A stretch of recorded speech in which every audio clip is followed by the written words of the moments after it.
beredar kabar jika Tukul Arwana meninggal dunia. Kabar ini bahkan tersebar di media sosial. Dalam foto yang beredar, tampak seorang pria yang tengah mendapatkan perawatan intensif di kasur rumah sakit lengkap dengan alat bantu pernapasan yang diduga Tukul Arwana. Kabar ini kemudian dibantah manajer Tukul Arwana, Rizky Kimon. Rizky Kimon menegaskan jika informasi meninggalnya sang komedian adalah hoaks alias bohong dan tidak benar adanya.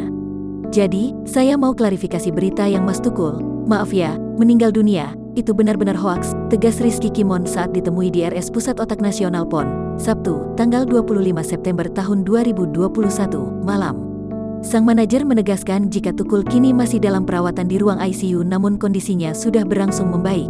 Karena memang dia masih hidup, masih ada dan beliau masih hidup, masih tahap pemulihan, tutur Rizky Kimon. Pelawak Tukul Arwana hingga kini masih di ruang ICU untuk mendapatkan perawatan intensif. Pantauan Tribun News, komedian Tukul Arwana sampai malam tadi, Sabtu, tanggal 25 September tahun 2021, masih dalam perawatan intensif di Rumah Sakit Pusat Otak Nasional PON, Cawang, Jakarta Timur. Rizky Kimon mengatakan sama seperti sebelumnya usai menjalani operasi di bagian kepala, kondisi kesehatan Tukul Arwana kini berangsur membaik dari hari ke hari. Namun presenter One Man Show tersebut kini masih berada dalam ruang ICU. Pria yang identik dengan rambut cepak itu masih harus beristirahat hingga pulih 100%. Rizky mengatakan, Tukul sempat dipasangkan alat bantu pernapasan, ventilator namun alat tersebut sudah dilepas.